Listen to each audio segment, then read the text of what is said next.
bring to order the Queen Anne's County Planning Commission for Thursday, August 14th, 2025. We'll start with the Pledge of Allegiance. I pledge allegiance to the flag of the United States of America and to the republic for which it stands, one nation, under God, indivisible, with liberty and justice for all.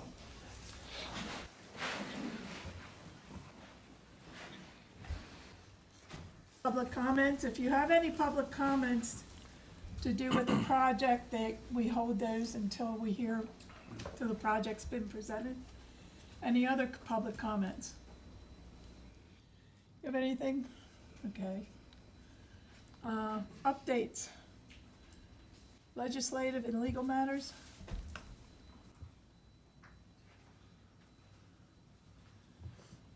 Good morning.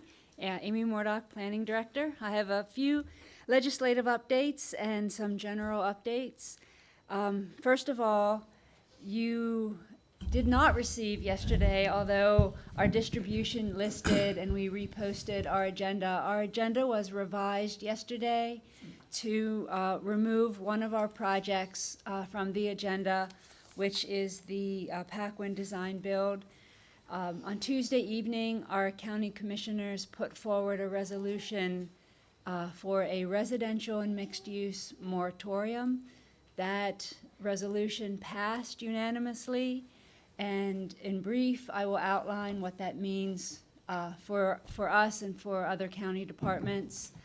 There is a potential 1 year with discretionary language in that agreement for the commissioners to shorten it or lengthen it as needed in order to study adequate public facilities. That would include the way we calculate our student population in terms of adequate capacity in our schools. Also to revisit our sewer allocation policy among any other pertinent policy documents. The commissioners will form an internal task force to look at those items. In the meantime, projects which are major projects, and that means that projects that are residential that require over 1,750 gallons per day sewer. These are major projects as opposed to minor within our sewer service area. Any project that has not received their sewer allocations through our process to date are on hold for 1 year, and what that means is that in planning and in other county departments, projects are not being accepted, reviewed, considered. So it is a total halt on major residential development. And by mixed use, that means that not a straight commercial project would be subject to the moratorium, but commercial projects that have a residential component. So it is very specific to address the county commissioners' concerns about adequate public facilities. Of course, they're also concerned about road infrastructure and the results of the Bay Crossing study. We aren't going to get those results within a year, but just the overall impact of residential development on the other adequate public facilities are the impetus to the commissioners pursuing the moratorium. Additionally, and kind of in conjunction with the commissioners' consideration of our policies, the commissioners are holding in the coming months several town halls. One of them will be held in September and will address the future of the pedestrian overpass over Route 50. But there's also a need for the development review process to be completely vetted and explained in terms of what that process looks like, what everyone's roles in the process are. So the commissioners will hold a town hall on development review processes on the 20th of November at the Kent Island Library, and that will begin at 6 o'clock. You'll be hearing more about this as we approach. We will also be working with the team at QACTV to put forward some short public service announcements through the coming months that deal with the development process. So there is an attempt to study and explain our development processes. Additionally, on a staff note, I've mentioned to you that our processes are going online, and just to update you that our Board of Appeals is now posting their agenda materials online, as we've done with this board's project materials. So the Agenda Center now holds all of the information that the Board of Appeals will consider at their public hearings in terms of the basic staff report, site plan, and location information. Additionally, beginning in September, our Board of Appeals will be, meetings will be live streamed. So those meetings will be available to the public as well. In terms of legislative updates, I can let you know that Ordinance 2508, which is the cluster buffer yard provision, has had its public hearing this past Tuesday as well, and the commissioners voted to approve that on Tuesday. So that ordinance will become effective on the 27th of September. Additionally, the public hearing on the updated solar provisions, that's ordinance number 2510. That public hearing will be held on the 26th of August. And as it is emergency legislation, they may vote on that project or that ordinance after the public hearing as well. The citizen-sponsored text amendments 2503 and 2504, which deal with the suburban commercial height and with the airport district use to add a daycare center, those were approved and became effective on Monday. So, Good. yeah. We're almost finished with legislative updates. As soon as we have action on solar, it will be the first time in as long as I can think of that we don't have a pending text amendment in the process. Madam Chair, a question for Amy? A couple, actually. You mentioned town halls. You said there was a September meeting, but I didn't hear a date for that one. But that's all. That is on September 20th as well. Okay, thank you. Yeah, so it's the 20th of September and then the 20th of November. Right, thank you. Second question. With respect to the moratorium, I believe, if I'm recalling correctly, Aspire has already been granted water and sewer allocation, so they're moving forward? Correct. Got it. Thank you. And can you speak, please, to some positive news, maybe, about the new Canal and Trail extension acquisition? I cannot. So, without embarrassing myself, or both of us for that matter, there has been an extension granted to connect pieces of the trail to make it more complete. Mm-hmm. Sorry for the ambiguity, but ambiguity. I don't know all the specific Right. details, or I have an adequate update to give you. Okay, but it's something, yeah. may we have one next month, perhaps? Sure. Mm-hmm. I know it's new news, I just saw it this week or last. Yeah. It's obviously something we deal with quite considerably here, so Certainly. thanks so much. You're welcome. What about staff? Miscellaneous staff items?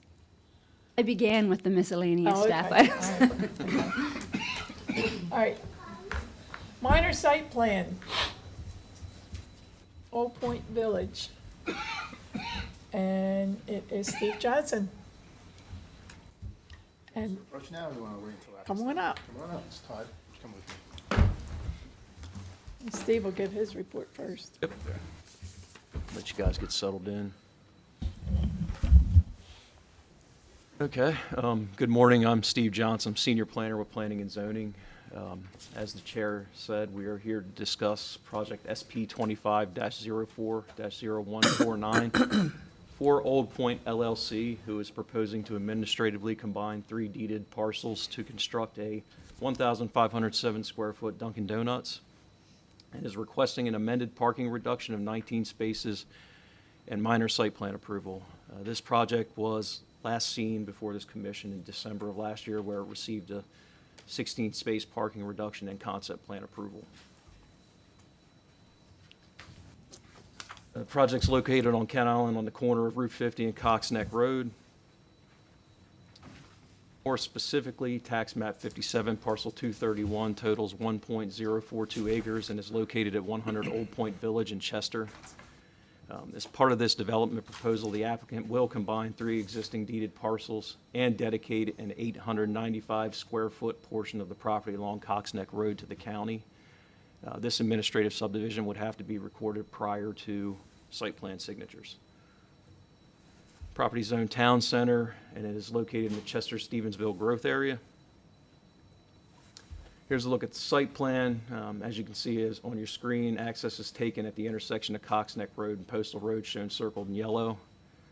Again, this is a 1,507 square foot building, which is the gray building you see at the center of your screen. The business will serve drive-through and walk-up patrons only. There will be no walk-up in-person ordering, dine-in service, or seating. All TC district non-residential development standards have been met with this proposal. That includes height, floor area, impervious, and setbacks. The property will be served by a private well and public sewer. Stormwater has been reviewed and approved by DPW, and adequate public facilities do exist for the use. This use does require 36 parking spaces. The applicant, again, is requesting a reduction of 19 spaces. Therefore providing 17 spaces on site, which is the same amount of spaces they provided on site during concept. These 3 additional spaces were required due to a slight increase in floor area, and I believe the applicant is prepared to talk about that. A justification memo for the parking reduction with data from the westbound Duncan location on Shopping Center Drive, which is also owned by the applicant, has been provided and was included in your packets. This is a look at a queuing exhibit developed by the applicant. What this illustrates is that the site can support the queuing of up to 37 vehicles before vehicles go out onto Cox Neck Road. I believe a copy of this was also included in your packets. This is a line of sight exhibit that was recently developed by the applicant that was also included in your packets. What this shows is that vehicles exiting Route 50 and exiting the subject site, their line of sight is not blocked by any landscaping. It also shows that there's 155 feet of available stopping sight distance for cars leaving Route 50.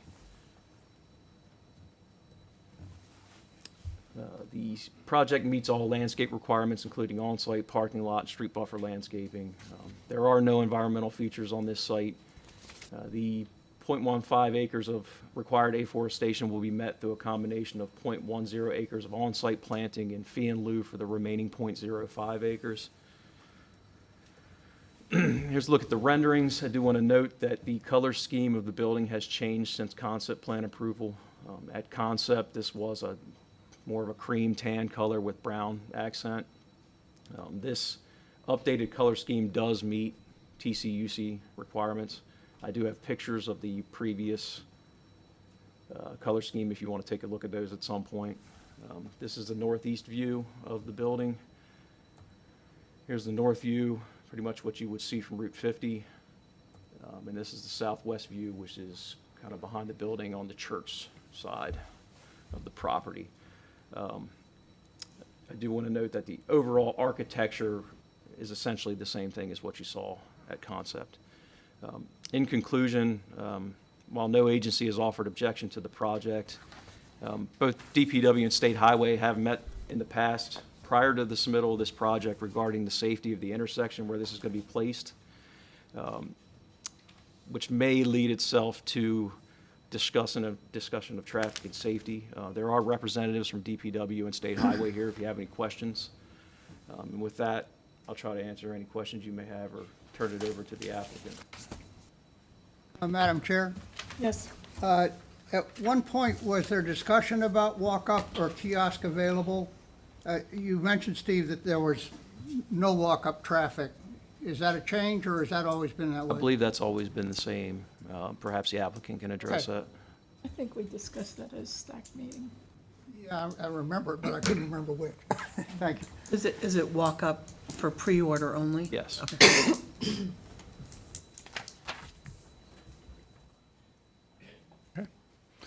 Brandon, why don't you come on up? Mr. Stevens? Okay, good morning, Commission. Joe Stevens on behalf of the applicant. I have Old Point Village, Todd Lemire, who you know, who owns the Dunkin' Donuts across the road, and Brandon Davis here. Just a quick overview. We're going to have Brandon address some of the site design aspects, particularly in regards to the improvements to stormwater management, because there's none there now. And then we have our traffic consultant, Mark Keeley, here, who's going to talk a little bit about sightline and queuing.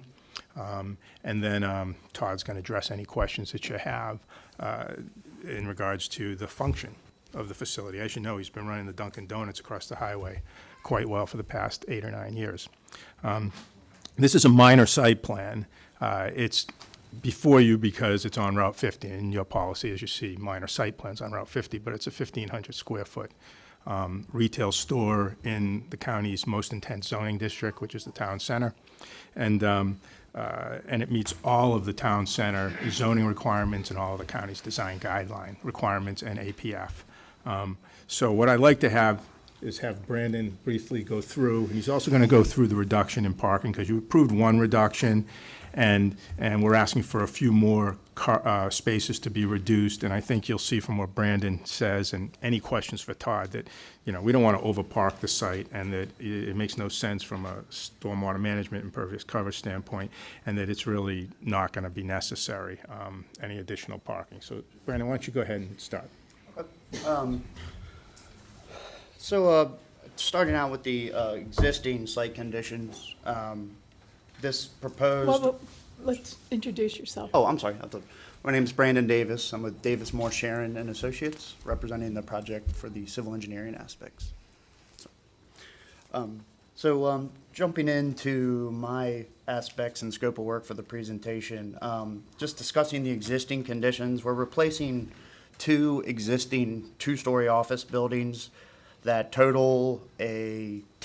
a total of 10,870 square foot of floor area. We're replacing those 2. They will be removed, and we'll be replacing with a new drive-through Dunkin' that's, as Steve mentioned, is 1,507 square feet. The existing conditions also contain approximately 46% impervious area.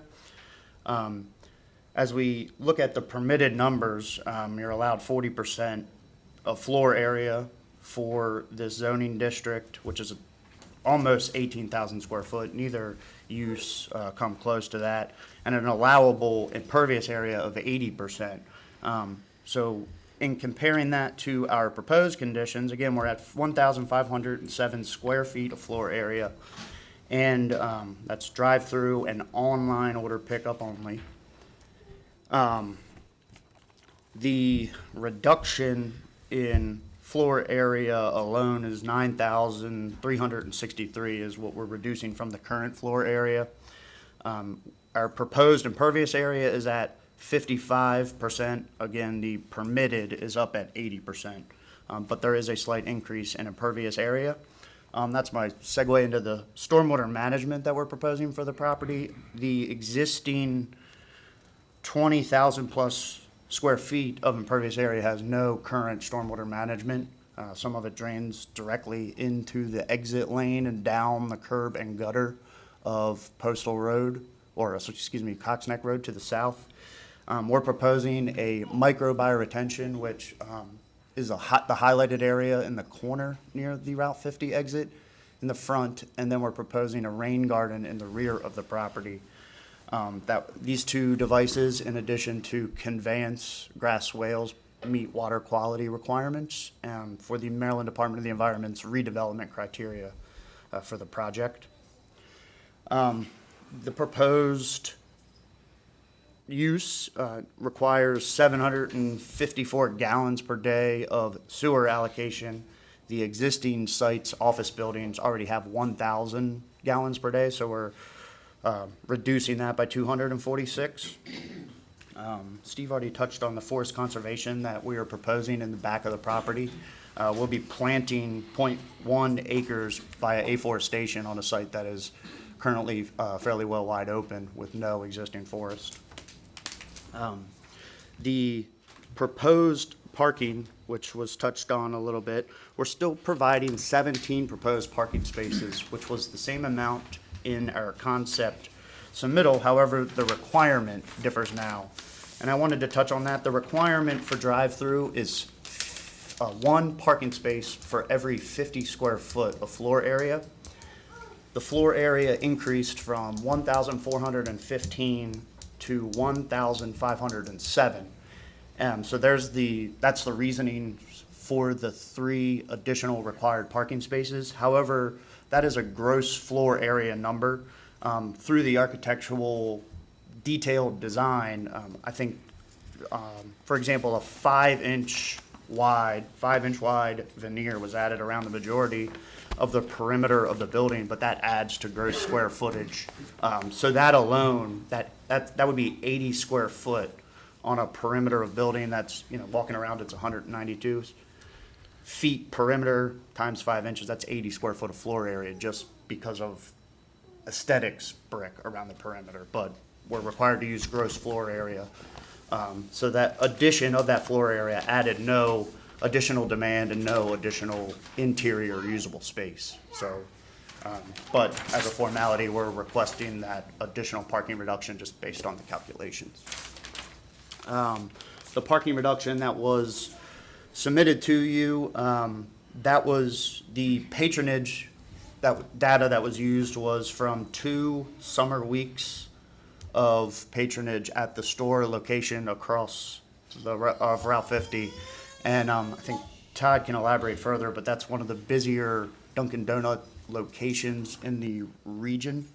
And that region includes locations across the bridge, is that accurate? That's correct.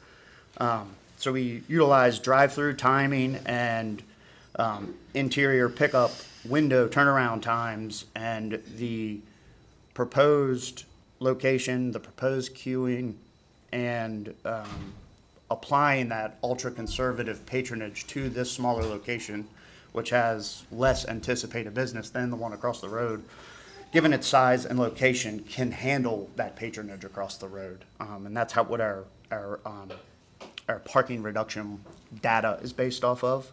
And the percentage of parking reduction that we're requesting in that is actually less of a reduction request than that location across the road, and less of a reduction request than the Chick-fil-A that was in the old Safeway shopping center. So just by comparison. I wanted to point out a couple statistics of existing condition versus proposed. The existing building 1, which is the easterly building closest to Coxneck Road. David, do you mind flipping to the existing? You had 2 slides where. There you go. Yeah, that's That what help? fine. Yep, so the building with the 100 all around it, that's building 1 in our existing conditions plan. That's 66 feet from the 50 edge of pavement and about 38 feet from the Coxneck Road curb and gutter. Our proposed building, and I think if you do the next slide, it really shows, oops, yeah. So the proposed building is substantially further back from Coxneck Road and also further back from Route 50's edge of pavement. So we're, increasing the distance of a building off of Coxneck Road by about 57 feet, which kind of segues into some of the discussion we were having with the site distance, because the existing building, as you're approaching the site from 50 and in that exit lane, the existing building itself is a hampering of just visibility through the area towards the intersection. We prepared a queuing exhibit, which Steve also showed. Again, that was approximately 30 cars, 30 to 31 vehicles, just back to where our proposed parking is, and then a total of approximately 37 all the way to the entrance. And in our concept plan submittal, I don't know if Yeah, let's go ahead. I'll take it. there's 10 copies there. We not only wanted to provide an extensive amount of queuing because this is a drive-through focused location, but we also couldn't help but compare how our location will look compared to other drive-through facilities in the area. So this was presented at the concept plan. There's the other Dunkin' location, Centerville's Dunkin' location, the Stevensville Starbucks, Chick-fil-A, and then the Chester McDonald's and the Centerville McDonald's. Chester McDonald's, the Castle Marina one. Our 30 spaces to the first parking spot is far more than any of those other 6 comparing locations before there's even a conflict with parking. And then similarly with just overall queuing capacity, we exceed all 6 of those locations. Anything else? The only other thing I thought was the site distance profile. We've addressed some comments from the Department of Public Works. There's existing trees that are at that corner and parallel to Cox Neck Road where we've proposed the removal of them, which will help with the site distance. And then we've proposed all of our proposed landscape plantings to be behind that site distance corridor to promote visibility. All right. Well, Brandon will be here if you have any questions for him as the day goes on. He's not going anywhere as the morning goes on. Okay, thanks, Brandon. Mark? So, and Oh. on the landscaping, you're gonna put trees back on the corner? They'll be around the corner, whereas currently they're parallel to Cox Neck Road. There's approximately 10 that are abutting, 10 plant symbols that are abutting those 4 parking spaces. Those are actually shrubs. So the symbology is not to scale, because if I make it to scale, you won't even be able to barely count how many I'm proposing. So those are shrubs, and then any trees are more around the corner, starting at the northern end of those 4 That spaces would be and the wrapping 5, around. the 5 up there, right? Yes, 5, Okay. yes, 6 of the total. And those are required by the county? Yes, required for the street buffering landscape requirements. Okay. Thank you.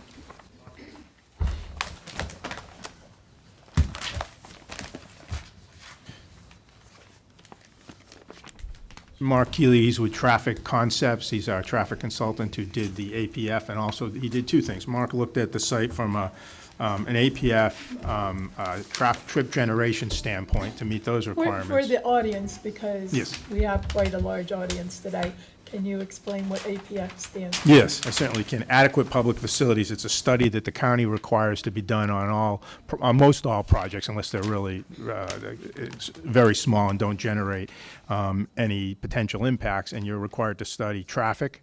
And that study is, and Mark can go into it in better detail than me in a second, but I'll give you the overview, is it's based on scoping that the county and state highway give you. They tell you what to study, what intersections and so on and so forth, and you're required to do it under standards that they approve. And then you also have to look at sewer, water, and schools. Sewer, water, and schools are not applicable at all here because there is no school children, and we already have the sewer. It's a very minimal amount.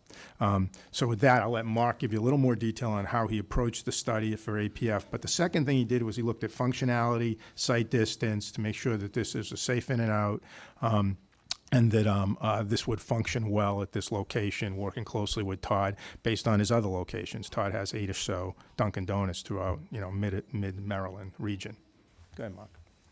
Good morning. My name is Mark Keeley, Project Manager with Traffic Concepts. We're located at 7525 Connolly Drive, Hanover, Maryland, 21076. So we conducted the traffic impact study for the Dunkin' Donuts. The first step is that Joe mentioned was a traffic scoping meeting where the county and the State Highway Administration sets the parameters for the study. This study included 5 intersections, Cox Neck Road at Postal, Postal at Main Street, Dominion at 18, Piney Creek at 18, and the Castle Marina roundabout, and also the site access. The study includes the standard required growth rate of 2%. That was compounded over the... What's that mean, Mark? Why don't you explain? So a 2% growth rate, it accounts for regional traffic flowing through the area. And that comes under the... So the existing condition is we do the intersection counts, and that creates the baseline traffic volumes. The second step is background. So the background includes a growth rate that accounts for regional traffic that flows through the study area, and then we include approved background developments. In this case, the county identified 6 background developments. The 2 prominent ones are Ken Island Crossing, and then the remainder units in 4 Seasons. I think it was 812 units remaining. There were some other minor backgrounds: armored self-storage, Chesapeake Village with 42 units, the Postal Road Apartments, 60 units there, and Mallard Homes, and I think that was 12 units. And then the final step is the trips generated by the site. So this is a redevelopment project. As you know, there was 2 office buildings. They're vacant, so we didn't subtract those trips from the traffic generated by the Dunkin'. So it's kind of stands on its own. We analyzed the intersections with critical lane and highway capacity, all the intersections with the background, with the growth rate, and with the new site-generated trips function at adequate levels of service. When you say adequate, they meet the requirements of the code. They meet the requirements of the code and the county's APFO. The State Highway Administration and the county approved the analysis and the traffic study. When did you do your traffic study? What time of year? They were done when schools were in session. They were done in March and February 2023. The APFO requires traffic studies the counts to be done when schools are in session. It can't be in clement weather. So, again, the data that we provided in the study, along with our analysis, were approved by State Highway and the county. The next thing we did was look at the site access in terms of sight lines.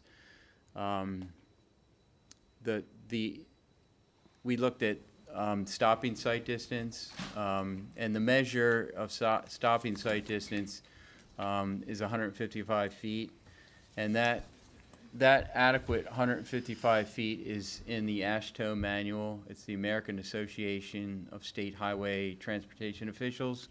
That's the manual that State Highway and the county look at to determine, based on speed, what the stopping site distance would be. In this case, the ramp from US 50 onto Cox Neck is posted at 15 miles per hour, so then we add 10 miles per hour to that to determine what the stopping site distance is going to be. That also was reviewed by the State Highway and county and was approved. So it's posted at a couple of locations, is 15 miles an hour coming off of the ramp, but Correct. you add 10 miles an hour to that when you do the analysis so 25 miles an hour is Right. what you did the analysis on, Yeah. okay. And the second or the third step is really the functionality of this project. And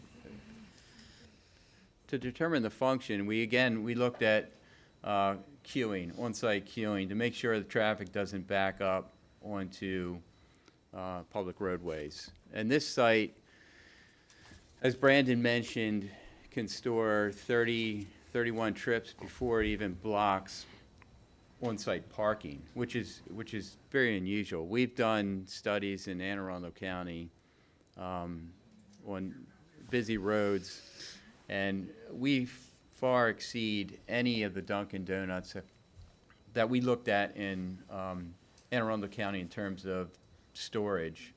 So I think it's 37 cars before you even get to the public road.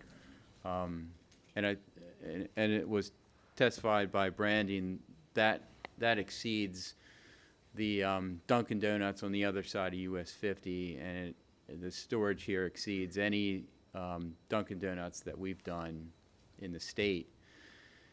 In addition to that, this site has a bypass lane, so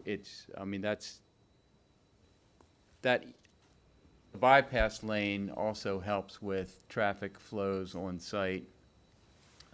So if for any reason you have to get out of the queue, you can circle the site and get back out onto the public road.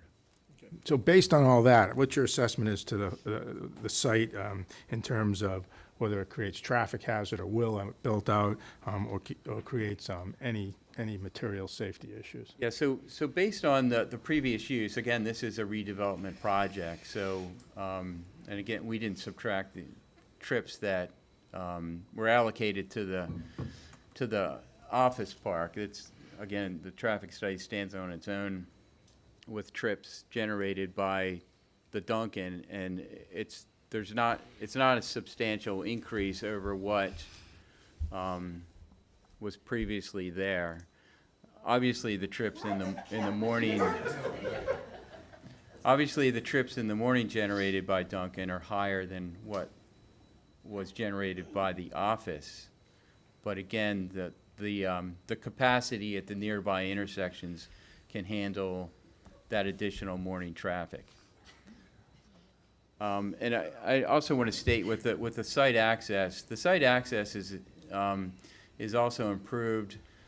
If you look at the site plan, the existing building, obviously closest to Cox Neck Road, is going to be removed, and also some of the vegetation and trees will be removed. So that's an improvement to the site access in terms of sight lines.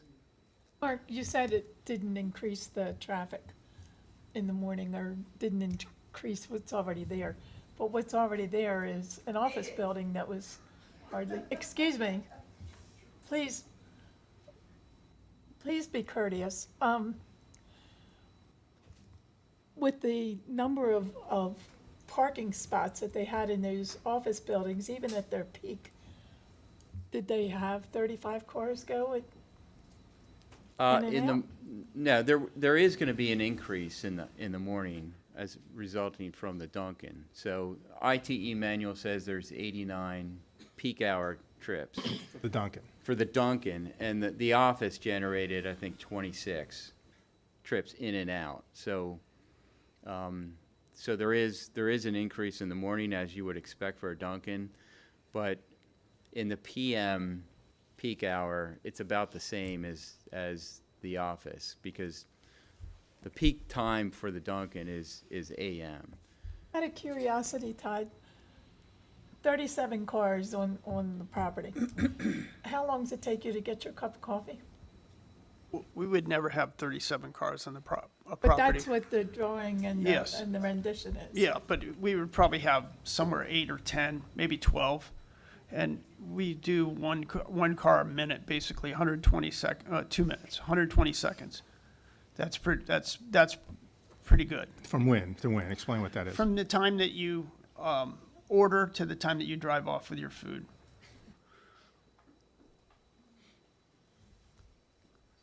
Okay.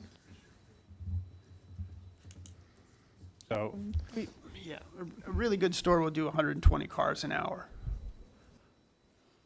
what are you doing over at the other, roughly? roughly the same, like 110, 120. But you don't have to, well, I can go to Todd now, next, if That's you'd like. roughly half the queue. Yeah. Yeah, this one's we won't have anything like 37 cars is unheard of. What do you anticipate this store doing? So this store is on the PM side of the road, so we won't do anything like the other side. I'll go to Todd LeLumiere, who's the owner of the Duncan on the other side and the owner of this property. I mean, he owns the property. It's not a contract or sale, and he's been moving through this process for about a year and a half or 2 years. And yeah, I'll leave Mark here for a couple minutes in case you got other questions for him. But Todd, why don't you explain how you see this operation functioning and what your outcome and goals are here?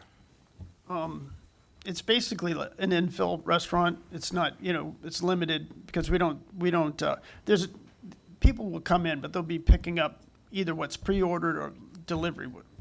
They have delivery vendors on the island. So it's just going to be really for people getting off the highway and people on Cox Neck Road,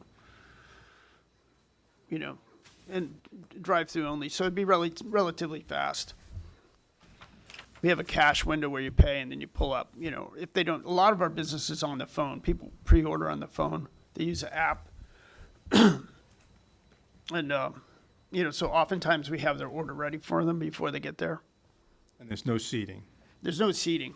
There's a bathroom that's open to people that get off the highway or pick up. Okay, do we have questions? I have questions. I happen to live in the area, so I'm familiar with the site and everything else. As Sharon referenced, as Chair referenced before, your study was done in '23. The Key Bridge went down. Traffic volume on the shore has exponentially increased with cars coming from New York, New Jersey, Pennsylvania. They find that it's an easier approach than fighting the Baltimore Beltway or going through the Harbor Tunnel. And those are either in the morning or in the evening, all weekend long. Nobody has to be reminded of how much the backups are now impacting the bridge, going both ways. You know, can be 2 hours backup. As far as the reference to the study being done in '23 and time of day, is there any way that study could be interpolated or done to address the perception of that traffic flow being different than what the original study in '23 said? Well, again, the traffic counts were done during the AM and PM peak hours and on a Saturday from 11 to 2. I think any increase in traffic generated by the Key Bridge in this area would be along US 50. Yeah, it would, and it's going to access, they'll be coming for coffee and they'll come for donuts because they're going to be driving, you know, pretty much for 2 hours going north in the process. So I'm asking the question relative to the study and that impact. If you're going west on 50 towards the bridge, I mean, they're going to visit the other They're going to store. visit the other one, and that one already backs up, outside of the lane going in, and goes down in front of Cult Classic and everything else. I'm familiar with that. I understand. So it's the other side that I'm concerned with, and that which begs the next question, which is there's no slowdown when you come off of 50 onto Coxney. That's not a slow, and I heard the chuckles earlier. It is not a 15 to 25 mile an hour exit. Those people are coming, they may be breaking the law, but nobody's stopping them from, doing what they do. And they've done it, for the 7 years, 8 years I've been here on the shore. They come off of that, pretty quickly. And so the ability for the people exiting, entering is going to be a problem if there's a backup. But I agree, you may have enough volume, space in the lines. But the exit of the location, if you put in a no left turn from exit, because you're going to have the traffic coming off of 50, these people are going to be exiting the site. And they have two choices. They either go straight past Baxter's or they're going to make a left. If they make that left, they have converging traffic at that spot. And that spot, in your opinion, is a safe exit, or is it potentially a dangerous exit? No, it's a safe exit. It's an existing access that was used by a commercial office complex. So if you're making a left, again, that's why we did the stopping sight distance. It meets the stopping sight distance requirements. So you wait for a gap and you make your left turn. And won't there actually be additional visibility than what's there now? You'll be able to see beyond the 150 feet? Right, as I testified, the existing office building is going to be removed, and as are trees there, so you'll have better visibility. It's an improvement. It's actually better than the ramp from 50 to Dominion Road, where the Exxon is. And At least we have an exit lane, though. You have an exit lane coming off of 50. You have time to slow down in that lane. There's an exit lane there. Pardon me? There's an exit lane there. At this site, there's an exit lane. There is. There is. Deceleration lane. Deceleration lane. Decel. Yeah, decel lane. There is a decel lane. I drove it yesterday. Mark, I want you to address, because I don't think you, the commissioner's question in regards to the additional traffic. You do studies all over Kent Island frequently, right? Yes. Have you seen what have you seen at the accesses, the exits in regards to this additional traffic that may exist as a result of the Key Bridge or even as for ambient growth over the past 2 years? I mean, you've done more frequent counts there. When was the last traffic count you did? I did the study for Canal Lane Crossing. Well, I did pretty much all the background. I did for DiDonato's, Mallard. But when? Probably, I'd have to check. It's probably in 2023, 2024, sometime in that area. But Did you do any in '24? Try Canal Lane Crossing, I think that was before, that was probably 2023 Yeah, that as was well. true. Yeah. I don't think we Because it have. has but- changed a lot since. Well, again, that's the why Key we Bridge went add, down. we add the growth rate. We add a growth rate, and which is compounded over the build-out year for this to account for any traffic moving through the area. And most of that traffic is going to be US 50. It's not the local county roads. So that, and that's the focus of the study is the county roads, Coxneck at Postal at 18. I mean, I don't think the Key Bridge is impacting traffic on 18. And I don't. No, but it certainly is impacting 50. And that's where the people are gonna come to Dunkin' Donuts. They're coming off of 50. So you're saying the Key Bridge is adding additional traffic to US? Ma'am, Unbelievably. you only have to look at the tags. And those of us that live in the area, we look at the tags. New York, New Jersey, Pennsylvania, far more in a volume coming and going, up the shore as opposed to fighting, as I said earlier, the Baltimore Beltway or the Harbor Tunnel, which are the only two options they have without the Key Bridge to get to 95. I'm aware. I'm familiar with the Beltway in Baltimore. I'm sure you are. In my opinion, the Key Bridge and the loop, it doesn't have a significant impact on US 50, and maybe State Highway can, if they're here, can testify to that, but. More I importantly, wanna- I'm We're sorry. gonna take a 5-minute break. Okay, thank you.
Okay,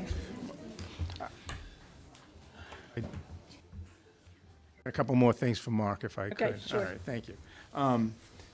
You know, first, in regards to the additional volume, if there is, heading eastbound on Route 50, does that have any, would that impact your chip generation going in and out of the site by any appreciable? No, the trip generation is based on data in the ITE trip generation manual. So the peak hour trip generation and the peak period Saturday trip generation is based on that data and is applied to this store. So that's where the trip generation comes from. And then the other question I have is you know, you're familiar with the town center zoning district, right? Yes. All right. And the town center zoning district allows many, many other uses that could occupy these buildings. Is that correct? Correct. So there's uses such as, you know, liquor stores, retail stores, or occupy the space in general, convenience stores with gas stations, without gas stations, so on and so forth. Are those all trip generators that would be higher than what's being proposed here today? Yeah, essentially this is a kiosk building. There's no indoor seating. It's a drive-through use. So if, for example, a C-store with gas pumps is going to have a larger trip generation. Okay, or even a fast food restaurant with seats? Or fast food, correct. Okay, all right, I don't have anything further. We'll answer any questions you have. I think State Highway and the county's here, who essentially are. set up the parameters for the And studies we're I know required to they're do. just chomping at the bit to come up and talk to me. Thank you. Can we get All right, you can go ahead and stay. DPW and State Highway to Excuse me come up just a and second. talk Why to don't you us a go minute? ahead? I'm sorry. Choose your responder, please. Can someone speak to the ingress and egress coming out of the gas station across the street? Mark, I'll pull that up. And where those points are and what impact that might have on now that car that's coming off turns into the gas station? Yeah, so we didn't. Like, where are those ingress and egress? It looks like in that picture, thanks, Steve, there's a car turning in off of Postal, or excuse me, off of Cox. And there's also an entrance or an ingress off of Postal, is that correct? Yes. So that's a perfectly timed photo with that car there, right? They're coming off of 50, turning into the gas station. Okay. I think that, in that picture, They're coming out of the Where gas they're coming out of the station. it's coming out. Either way, You can't turn in there because it's directional. you can't cross that. You can cross in, I would imagine you can. you can. Well, it's a solid line, but. Well, you're not supposed to, but they do. That's a Yeah, solid yellow line extending from that triangular traffic. It's not a Piece. movement, yeah, it's not a movement that, So that's an illegal left turn if you were coming off of 50 to turn into that gas station? Westbound, eastbound, excuse me? I don't think it's illegal, but it's not an expected movement there. Does that have any impact on the function that you assess? That's the No, I question. mean, yeah, so, Excuse me, if we can't be courteous, I'm gonna clear the room. So it's up to you what you wanna do. I'm Again- sorry. Thank you. thank you. Again, if you're coming out of the Dunkin' Donuts site turning left, it's a stop condition, so you have to wait for a gap. And that's the reason why we did the site distance.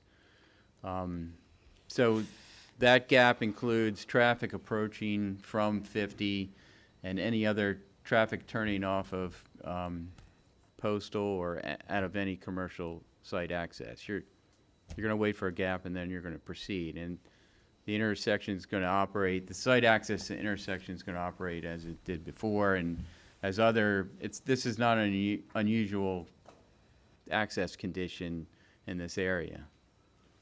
I'm just asking because nobody's talked about the property across the street. And that obviously impacts that site distance that's been so heavily concentrated on, and the numbers and the speed and the rate of turn and all these other things that are taken in consideration. Just want to bring that up, that there's a gas station that you just talked about, which would theoretically, according to council's testimony, bring in more traffic. The Right? site And that same distance- business is across the street. So I think that should be part of the conversation here about that turning into and out of that Cox Road, Cox Neck access point into that gas station. Based on that the gas station's there, I mean, and that there are accesses across the street, does that change your assessment of how this will function? No, again, as I testified, you stop, you wait for a gap, and then you proceed. There's enough time to wait based on your assessment. Based on my assessment and based on the AASHTO manual for stopping site distance, it's a safe access. And again, State Highway already approved the traffic study with this access configuration. Thank you. All right. Thanks, Mark. Any other questions for them before they get up? You gonna stick around for a few minutes? Todd, you can go ahead. Can I get DPW and State Highway just to come up and give us your assessment?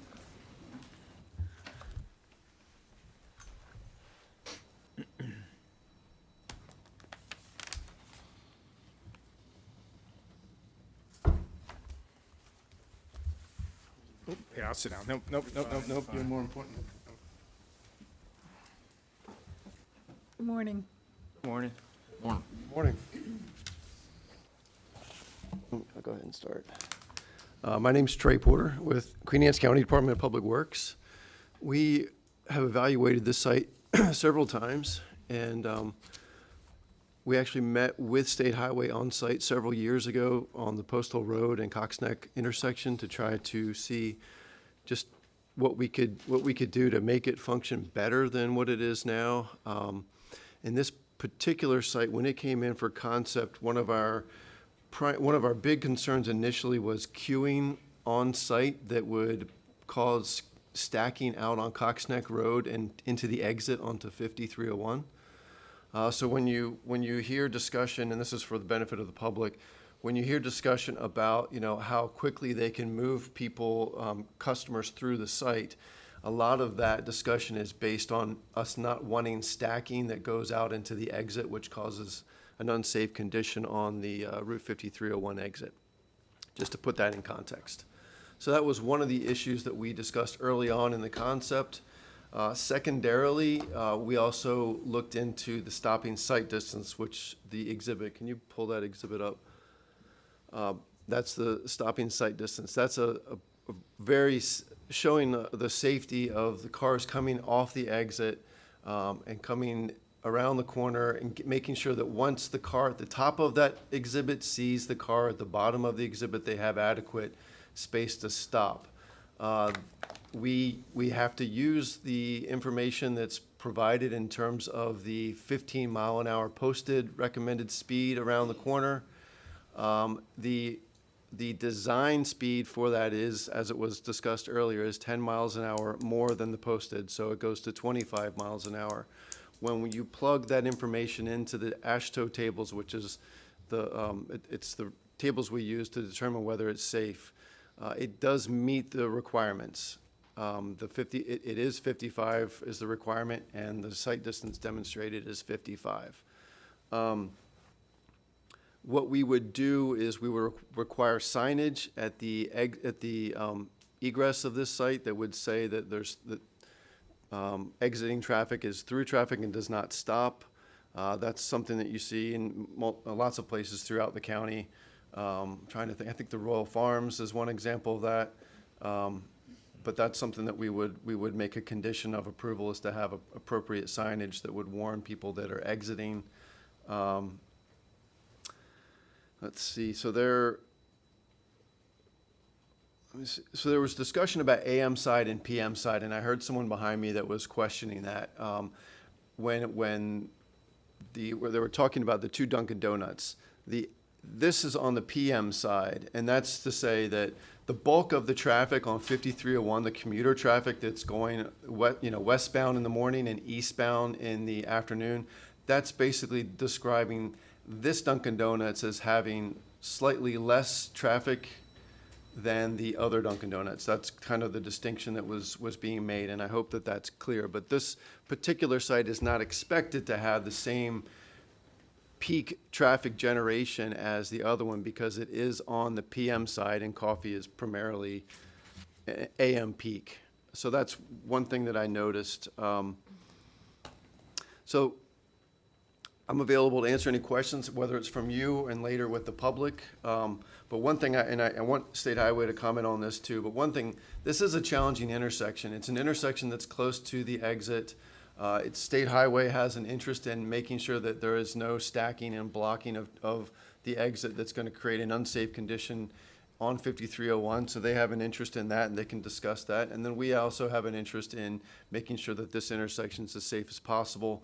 And based on the documentation, the exhibits, and the calculations that we've received, this meets the requirements. Thank you, Trey. Richard or Henry, who had the short straw? Henry Dyker from State Highway. And like Trey said, you know, we've been very adamant and interested in making sure that it does not queue out into the exit ramp or deceleration lane onto US 50. The intersection itself is out of State Highway right away, so we can't directly comment right on that intersection itself. And we've been working side by side with the county on trying to make sure that this project does meet everybody's standards. I'm Rich Baker with State Highway. One thing I wanted to add with Trey and Henry is this is a preliminary plan, and some of the plannings I have a little bit of an issue with because plants grow, and it could impact visibility. So one of my comments is going to be to the developer is to remove the shrubbery and move the trees to the left so that you have a little bit better visibility. We can do that as part of edits to the plan. That's something that we would support. I do want to point out that the development standards in the zoning district do allow. Can you talk a little louder? I'm sorry, is this better? I'm sorry. Usually I don't have a problem with that. That's something we would support. I do want to point out that the development standards for the zoning district do allow the planning commission to set landscaping and buffer yard standards, so you can modify those if you see fit. Okay. All right. Do we have questions for? A question of, how about a no left turn situation? Does that make it safer in the Queen Anne's County perception so that people are not cutting across, from after they've gotten their coffee or donuts? I mean, they've got, they can go straight, go down to the stop sign, then to the traffic light and get on at Dominion. But the no left turn approach, does that make it safer, and can we, look at that approach? So the way this is evaluated is any crossing of that southbound lane in Cox Neck, whether it's a left turn or whether it's a through, is a potential, that's a potential safety issue, either one. And having the 155-foot stopping distance is beneficial for both the left turn and the through. There really is no measurable difference. There's going to be a car passing that lane either way, and in both cases, the 155-foot stopping distance is adequate for that. Yes, the left and the through, it's the same movement. Okay. One other question, would State Highway, and I know nothing about the codes, but would State Highway support signage that would alert motorists that potentially there's cross-traffic coming as they come down the ramp, congestion flashers, things of that nature, or does that require complex approvals? We'll put the appropriate signing out, but congestion flashers, I don't think this is going to warrant that. That's a whole nother study. I'm not thinking of that specifically, just as an example of something to say, be careful, this intersection is a little trickier than you might think.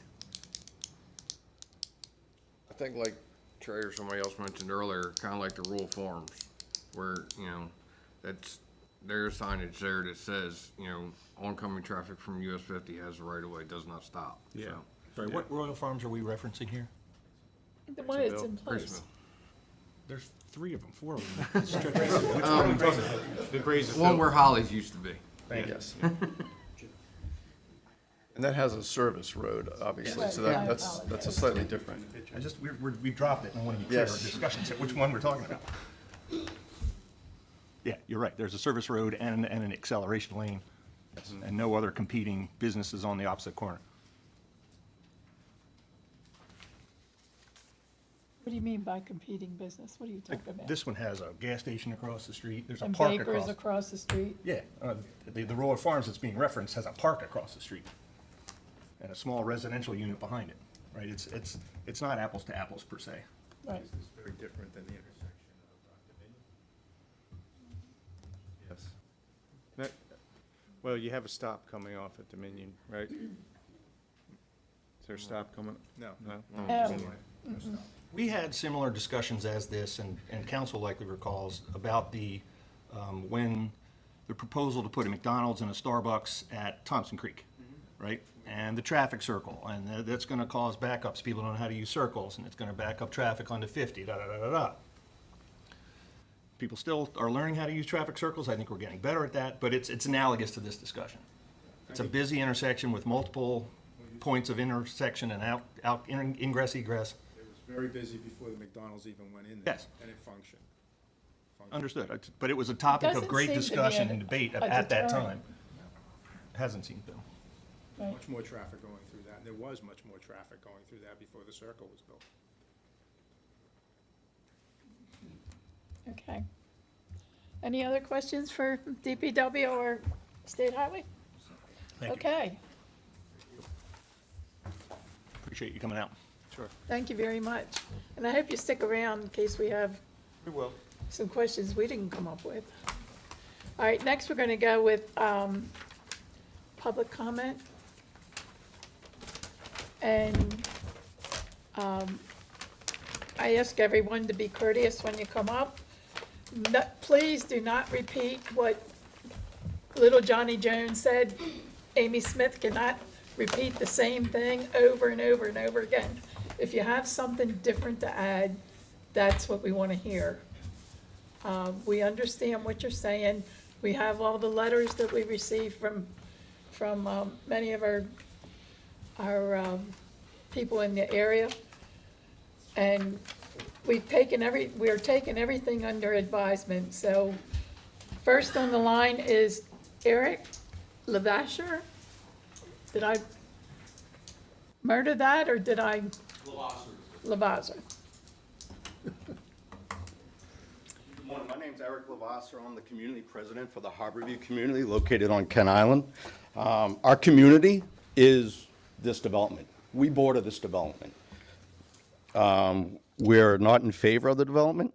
Our community started back in 1950s. There were no trees. It was mainly just farmland that was developed. We have approximately 450 homes, middle class, and we do have some public housing. As I stated, we border the development. Our community has watched US 50 go from a rural highway to a US interstate connecting the East Coast. We're turning from into the next Manhattan of the Mid-Atlantic, slowly becoming a metropolis. As the gentleman spoke about traffic earlier, this is a major problem. The traffic studies, he said 2 years ago, they were done in February. He needs to do a traffic study in July to get this done. I've been fortunate enough during my career to travel the state, the country, and the world. I have seen infrastructure at good and infrastructure at its best. And this is a catastrophic development that will have major impacts on the community of Harborview and the citizens of Queen Anne's County that traverse this intersection.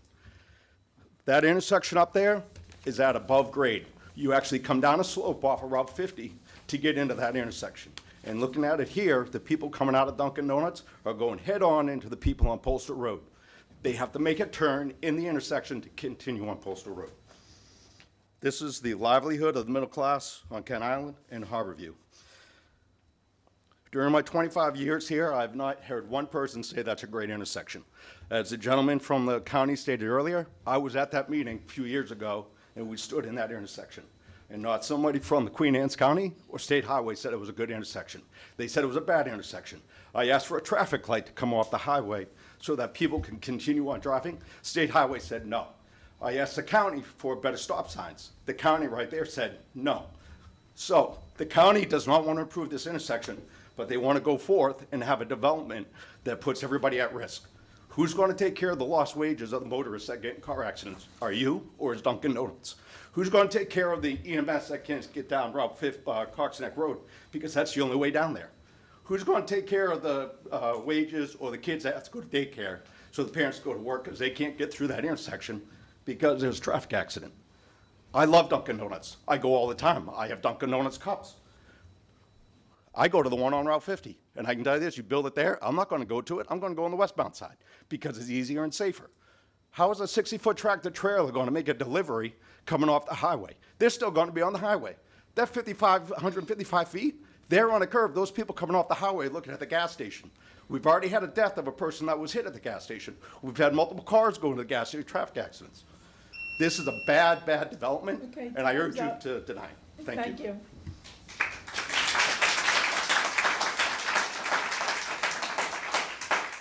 William Howe, H-O-W-E, Out. out. I was the only one that came to the first meeting we had at Dunkin' Donuts, and I'm back. I did my own traffic study in March. On Tuesday, March the 18th, I sat in the driveway of the proposed Dunkin' Donuts from 5 a.m. until 5 to 9, 4 hours. I counted the cars going each way, 6 ways. From 5 o'clock in the morning, there was 112 vehicles. From 6 a.m. to 7 a.m., there was 256. From 7 a.m. to 8 a.m., there was 378. From 8 a.m. to 9 a.m., there were 392, for a total of 1,138 went through that intersection in 4 hours. In the 4 hours, I saw 14 school buses, 18 large trucks, 3 county ride buses, 2 tractor trailers, and 1 Greyhound bus. On Sunday, March the 23rd, I again sat in the driveway from 7 until 11. From 7 until 8, there was 290. From 8 to 9, there was 430. From 9 to 10, there was 578. From 10 to 11, there was 760. That's 2,058 people going to church, and I didn't even wait till the church let out. During the traffic study, I saw many things. 30 to 40% of the drivers coming out of Cox Neck Road don't fully stop at the stop signs. Same number of drivers coming out of Postal Road don't come to a full stop. Some people don't even stop. Traffic flow coming off Route 50 stop even though they can go. They don't know. People, foreigners, I don't know. Even though they have the right of way. Drivers also fly into Rick's gas station coming off of Route 50. That's a very busy gas station.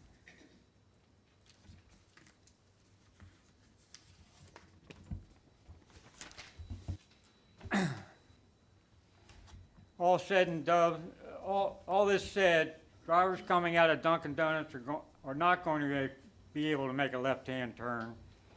They'll have to go down Postal Road to the second worst intersection on Kent Island at Route 18 and Postal Road. Access lane at Route 50 is 1,001 feet from where it starts until they get into the driveway. Sorry, time's up. That was interesting. Mike Volker?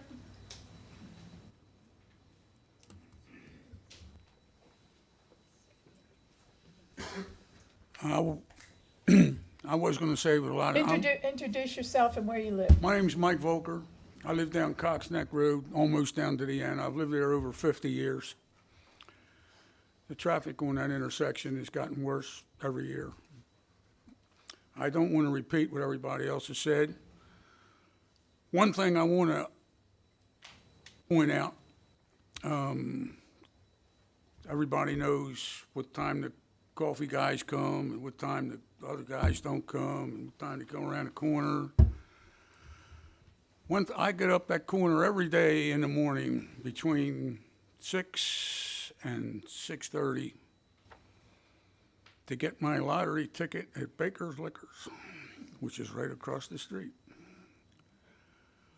Now, how many people here know what time the tanker trucks deliver to that gas station? Big tanker trucks. Between 6 and 6:30. Most of the days. At least 5 days a week. At least.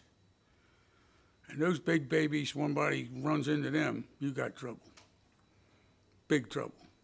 And then when they have a new driver, the old drivers go down and come in 552 and come around because they can swing into the gas station easier. But when they have new drivers, they turn into Cox Neck Road, and then they got to turn into the gas station, which right there is where we're talking.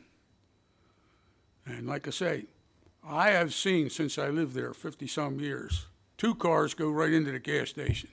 It's a miracle they didn't explode. I saw a vehicle go right through that big building, right where they're going to put the Dunkin' Donuts. Car went right through it, coming off that ramp there. So that's the way it lies, but it's dangerous. It's going to get a lot more dangerous because people don't come off of there at 20 miles an hour. I come off a Postal Road and make a left. I check to see if anything's coming off on the ramp. By the time I get straightened out on the Cox Neck Road, there's some guy in a car from the Black Forest about this far off my tail. I mean, they come around that turn flying. So, one of those tank trucks in there, forget it. Thank you. Yes, sir, thank you. Michael Purdy? My name is Michael Purdy. I reside down Cox Neck Road off of Gunner's Rest Lane. I don't want to repeat everything else. But the one thing I did want to bring up was the man that did the traffic study. He said that he was doing his testing, I believe he said March and April, and anybody that lives around here knows that we get our traffic beginning in April and going straight through until end of October. That's our heavy traffic time. So if he doesn't take that into account, then you can't take into account the data that he has for the number of traffic people that are going to be coming into Dunkin' Donuts during the rest of the year. It's just not going to happen. Thank you. Thank you. Paula Wida? I didn't want to speak. Oh, okay. Jack Broderick?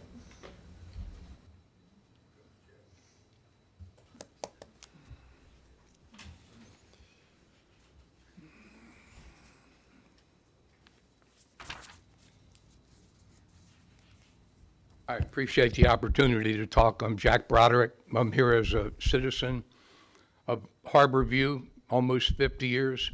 Also a member of the board of directors of the Harborview Community Association. You guys have a comment paper that we wrote, Harborview Community Association. And from the questions you're asking, I think you have read and taken note of some of our concerns. You're asking the right stuff. Keep asking that.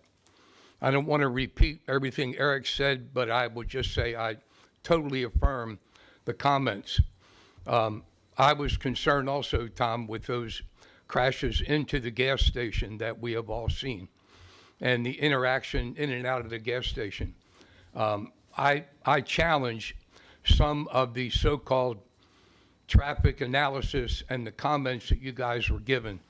Keep asking these difficult questions. This is more than just what our comp plan says. It's more than what our ordinances say. This goes beyond that to a matter of public health, safety, and welfare.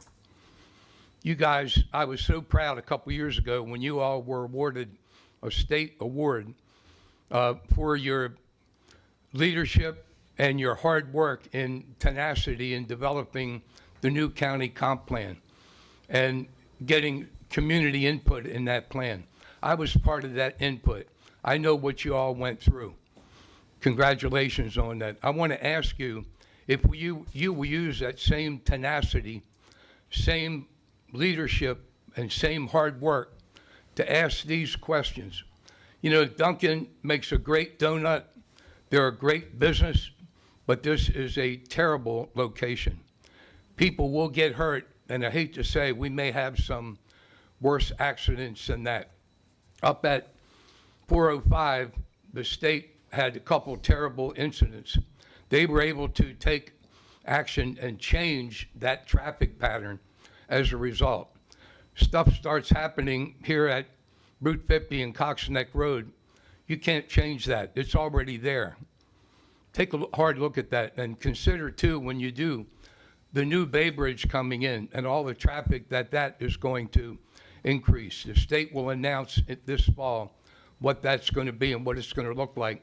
And they want to center everything going across the island with that new traffic on the existing Route 50 right-of-way. Add all of that traffic to what we already have. It's already dangerous. Please don't allow it to become more dangerous. Thank you.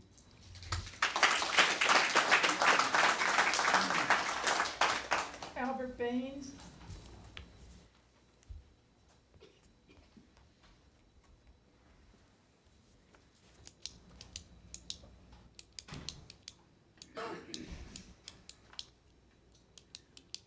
Hello, my name is Baines. I live in Bay City, also have property in Harborview. As everyone else has been talking about, the intersection is not safe. It's not going to be safe when you get done. I have a few questions.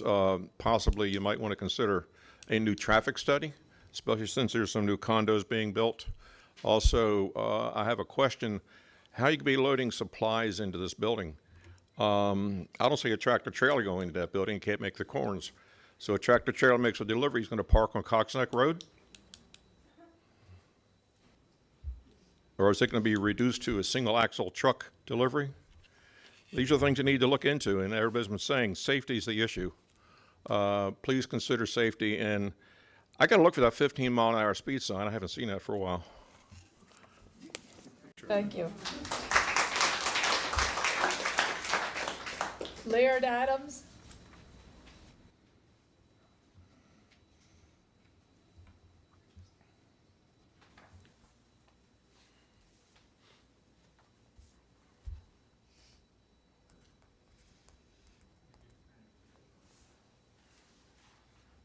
Good morning.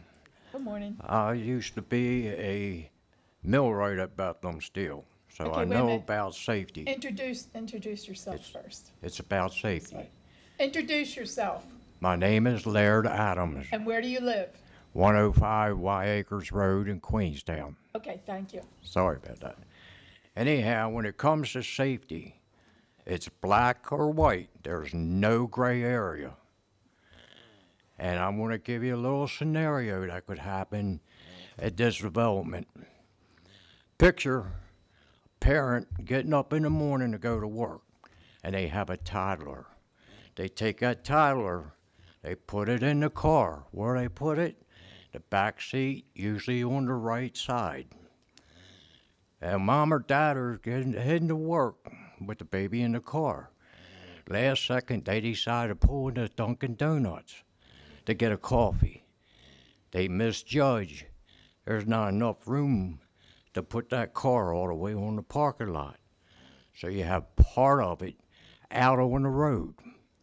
Now somebody comes flying around 50, because nobody does a speed limit, as we all know, and broadsides that car. Where's it gonna hit? Right where that baby's at. Now what's gonna happen?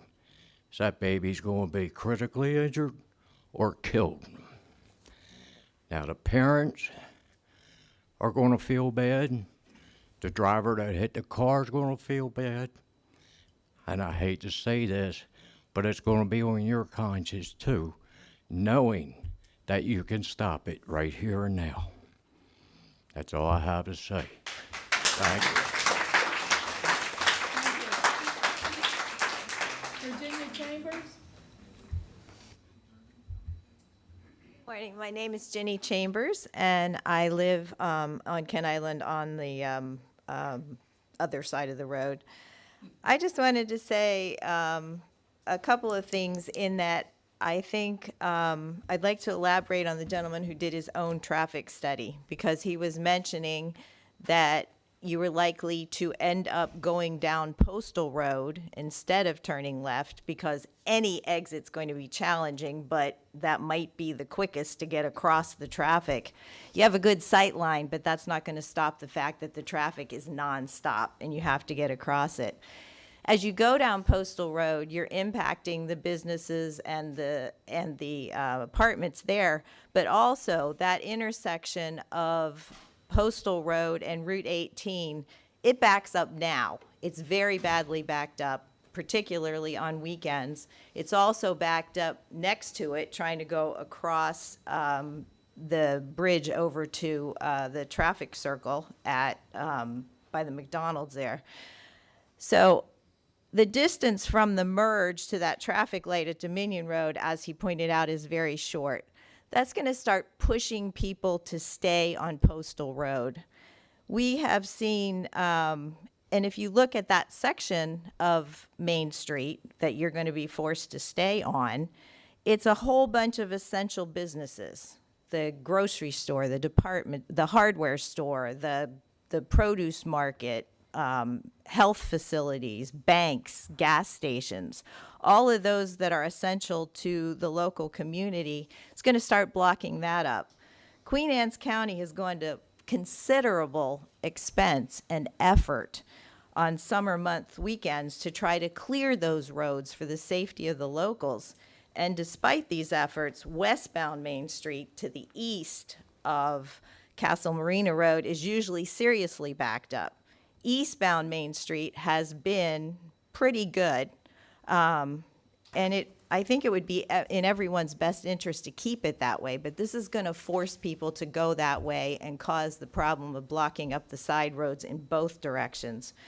Anybody that does their shopping on a Saturday morning or a Sunday morning knows it's worth your life to turn left out of any of those businesses. So I just feel that this is a really illogical location that's going to have more far-reaching impacts than just the danger of the intersection, which is a very real danger.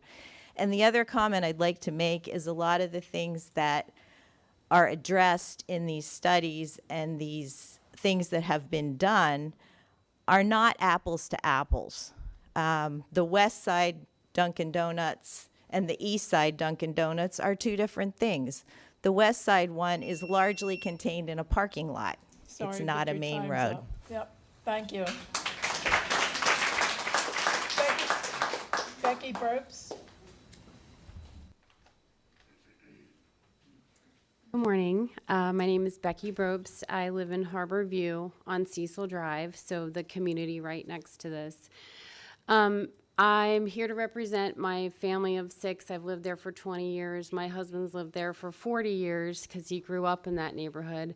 And he would have been here, so would have a lot of other people if they didn't have to go to work today. I just want to say so you have an idea, and I encourage all of you to drive through there if you have the time, just to see what it's like. And I'm sorry you're hearing more about traffic, but it's just such a big issue for all of us. We already have so much volume. I just don't see how we can handle anything else at all going through there. It's extremely dangerous, as you've already heard, making those turns, the people coming off of 50. There's 2 of the busiest churches in the whole county, if not the Eastern Shore. And it's not just Sunday morning. You've got the Catholic Church down there. They have multiple masses, and you have Kent Island Methodist, which is right there. I don't see how this is going to work. All due respect to the gentleman who talked about the traffic study, I think that's terrible. It's a terrible study. There's a lot of things in there not considered. I'm sorry, but it's not. That stop sign, if you're supposed to stop and wait to turn left or go straight to exit, you'll be waiting forever. There's never going to be a stop. There's no, which then just backs up the queue, which then goes onto the highway. I mean, it's just, I could talk about that a long time. I just want you to know that that's the only, just all of us who live there, that's the only way in to Cox Neck Road. That's the only way out. It's creating a nightmare. And as far as Route 18, which the other woman spoke to, it's just drive it yourself and you'll see it backs up every single day. And that's on a regular day. That's not even when it's bad traffic day. The only other thing I want to say is there's so many other spots that I understand the desire to make this a nice place because it's vacant and to use the space for something. There's so many other spots you could do between the Narrows and the outlets that needs a coffee shop, that needs a Dunkin', that would be visited way more than if you put it here. You do not need to put a Dunkin' here. It is a horrible choice. Love Dunkin'. We go on the other side. My kids go, and half of your business is that high school right there. But you put it there, that's a horrible, horrible place. I can't say that enough. Just a terrible decision. You guys have a duty to keep our community integrity intact, and this is not it. Thank you.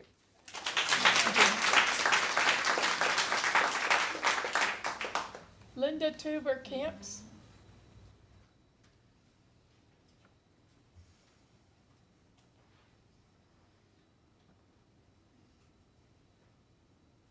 Good morning. My name's Linda Tuber Campus. I'm also a resident of Harborview, so I live right down on Cox Neck Road, right behind the location where the Dunkin' will be. I go through that intersection every day, a few times a day, and I am concerned with the traffic like everybody else, and I'm concerned that when they say they can queue a car through every 30 seconds, that's what was said in the last presentation.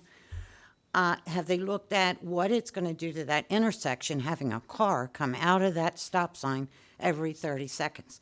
Because maybe Dunkin' can handle it, but I don't think that intersection can.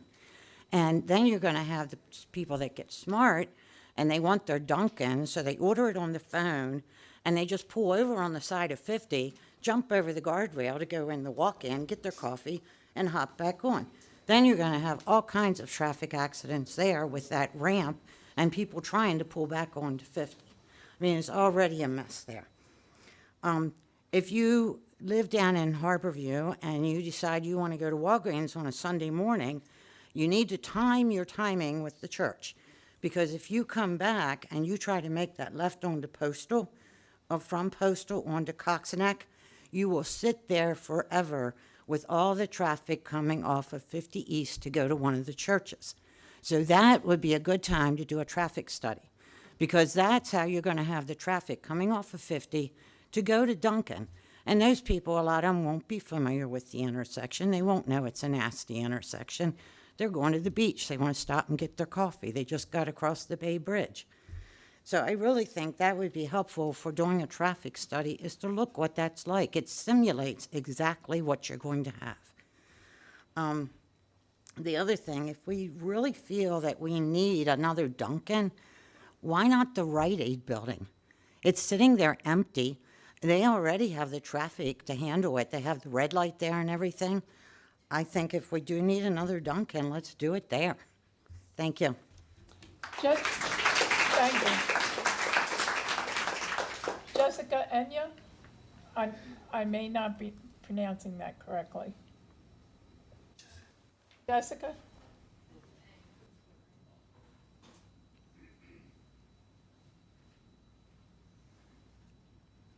Hi, my name is Jessica Ang. I live in Easton, but I work at Dunkin' at the 1132 shop.